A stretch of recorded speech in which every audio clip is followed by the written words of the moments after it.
ბაზარზე ტურისტული პაკეტების გაიაფების მოლოდინია გამყვან ტურიზმზე მომუშავე ქართულ კომპანიებში ამბობენ, რომ თებერვალი ბევრი ავიაკომპანიისთვის ფასდაკლებების სეზონია და მოგზაურებს ავიაბილეთების ხელსაყრელ ფასად შეძენის შესაძლებლობა აქვთ. რომელ ტურისტულ მიმართულებებზეა განსაკუთრებით მაღალი მოთხოვნა ქართველი მოგზაურების მხრიდან და რა მოლოდინი აქვთ 2026 წელს ტუროპერატორებს. გამყვანი ტურიზმის სექტორის მიმოხილვით მარი მელიქიშვილი გვერდება ბიზნეს პარტნიორის ეთერში.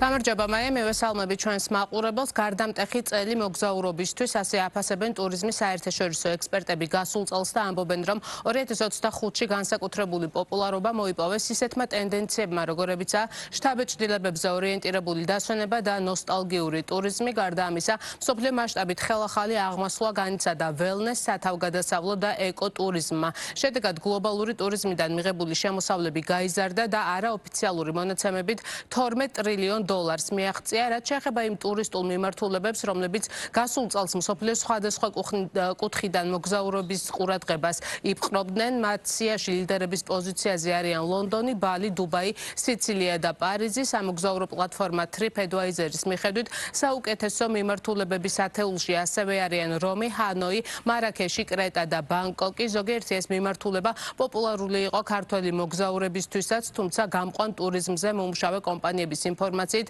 მთელი წლის განმავლობაში ქართველი ტურისტები უმეტესად პრიორიტეტს მაინც თურქეთის მიმართულებას ანიჭებდნენ, ასევე ტრადიციულად მოთხოვნადი იყო ინდივიდუალური ტურები ევროპის ქვეყნებში და ჯგუფური ტურები აზიისა და სამხრეთ ამერიკის მიმართულებით. გარდა ამისა, წლის ბოლოს გააქტიურდა ყატარის დედაქალაქი დოჰაც, რომლისკენაც 2025 წლის შემოდგომაზე საქართველოდან პირდაპირი ავიარეისები დაინიშნა. 2025 წელს შეინიშნებოდა სტაბილურობა ჩვენ კომპანიაში.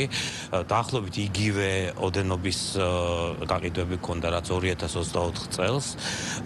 ახალი მიმართულებებიდან წლის ბოლოსთვის უკვე დაინიშნა ჩარტერული ფრენები ყატარის დედაქალაქ დოჰაში და ძალიან პოპულარული გახდა იმის გამო, რომ იყო იაფი მოგზაურობის მსურველებისათვის. დაინიშნა ბევრი ბიუჯეტური ავიაკომპანიისგან მიმართულებები, მაგალითად როგორიც არის შვეიცარიაში, ასევე მილანში.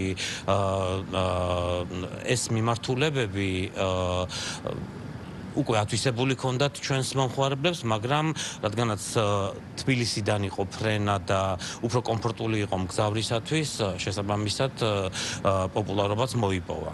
ასევე მინდა აღვნიშნო ვენეციის მიმართულება, რომელიც ქუთაისიდან დაინიშნა და 2-3 დღიანი მოგზაურობის მსურველებისათვის ძალიან კარგი პირობები იყო. ჩვენი კომპანია ახალი არის, ახალი დაარსებულია. თავისთავად 2024-ისგან განსხვავებით 2025 წელი ჩვენთვის პირადად მზარდი იყო და ზოგადადაც ახალი მიმართულებები შემოვიდნენ, ძირითადი მოთხოვნილებები იყო ჯგუფურ ტურებზე, როგორც საცალო ასევე ინდივიდუალური ტურებიც იყო, რა თქმა უნდა. მთავარი მიზეზი რის გამოც ჯგუფური ტურები მოსწონთ, ეს არის, რომ ქართულენოვანი გამყოლები მიყვება ამ ტურებს. კომფორტულია უცხო ქვეყანაში, როცა ენა არ იცის, არ საუბრობ იმათ ენაზე, ვიღაც კურატორი, ვინც გეხმარება გადაადგილებაში, მოგზაურობაში, ან ყველაფერი ეს კომფორტული გახდა ქართველი მოსახლეობისთვის და შესაბამისად ჯგუფურ ტურეზეც მოთხოვნა გაიზარდა. რაც შეეხება საფასო პოლიტიკას, ქართველი ტუროპერატორები ამბობენ, რომ 2025 წელს 2024 წელთან შედარებით ტურისტული პაკეტები 10-დან 20%-ის ფარგლებში გაძვირდა, თუმცა 2026 წელი ჯერჯერობით სტაბილური ფასებით დაიწყო და გაძვირების მოლოდინი არ შეინიშნება. მეტიც ქართველი ტუროპერატორები მოგზაურებს ურჩევენ, რომ თებერვლის თვეს დაელოდონ, ვინაიდან მათივე განმარტებით სწორედ ამ პერიოდში ბევრი ავიაკომპანია ფასდაკლებებს აცხადებს და ავიაბილეთების შეძენა ხელსაყრელ ფასად არის ხოლმე შესაძლებელი. ტუროპერატორები 2026 წლის პროგნოზებზე საუბრობენ და იმ მიმართულებებს ასახელებენ, სადაც განსაკუთრებულ მოთხოვნას ელოდებიან, ასეთ ტურისტულ დანიშნულებებს შორის ხვდებიან ჯგუფური ტურები იაპონიაში, სამხრეთ ამერიკაში, ინდონეზიასა და ტაილანდში, თუმცა ქართველი მოგზაურების ფავორიტ მიმართულებად ისევ ევროკავშირის ქვეყნები რჩება. ვფიქრობთ, რომ კვლავ აქტიური იქნება ევროპის მიმართულებები, ასევე აქტიური იქნება საზღვაო კურორტები, როგორიცაა თურქეთი, ასევე ესპანეთის კურორტები, იტალიის კურორტები და რაც შეეხება ფასებს, ფასები უფრო სტაბილურია, ვიდრე თქვათ შაშანდელთან შედარებით და ხალხმა მომხმარებლებმა უბრალოდ რო გითხრათ უკვე გაათვითცნობიერა ის რომ ბილეთები უნდა შეიძინოს ადრიანად, რადგანაც ზაფხულის პერიოდში ბილეთების ფასი მკვეთრად იზრდება და რადგანაც დიდი მოთხოვნა.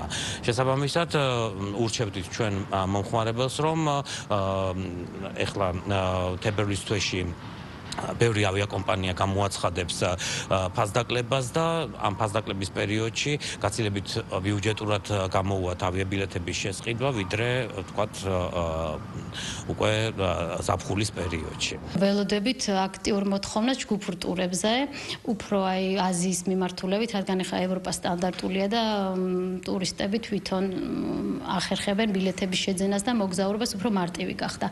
ცოტა რთული ქვეყნების კენარის მოთხოვნა შარშან ძალიან აქტიური იყო იაპონიის მიმართულება, ძალიან ბევრ ტურისტს ჰქონდა დაგეგმილი ჯგუფური ტურები და შედგა ეს ტურები, მათ შორის ჩვენც ვიმყოფებოდით იაპონიაში. წელსაც ისევე მზარდია მოთხოვნა ამ მიმართულებით და კიდევ დამატებით ემატება, აი მაგალითად ინდონეზია, ტაილანდი. გეტყვით იმასაც, რომ ბოლო ანუ 2025 წლის მესამე კვარტლის მონაცემებით საქართველოდან უცხოეთში განხორციელდა 412,000-ზე მეტი ტურისტული ტიპის ვიზიტი, რაც 2.6%-ით მეტია წინა წლის ანალოგიური პერიოდის მაჩვენებელზე. ვიზიტების უმრავლესობა 31-დან 50 წლის ჩათვლით ასაკის ვიზიტორების მიერ განხორციელდა. ვისაუბრებდა ბიზნეს პარტნიორის პირდაპირ ეთერში.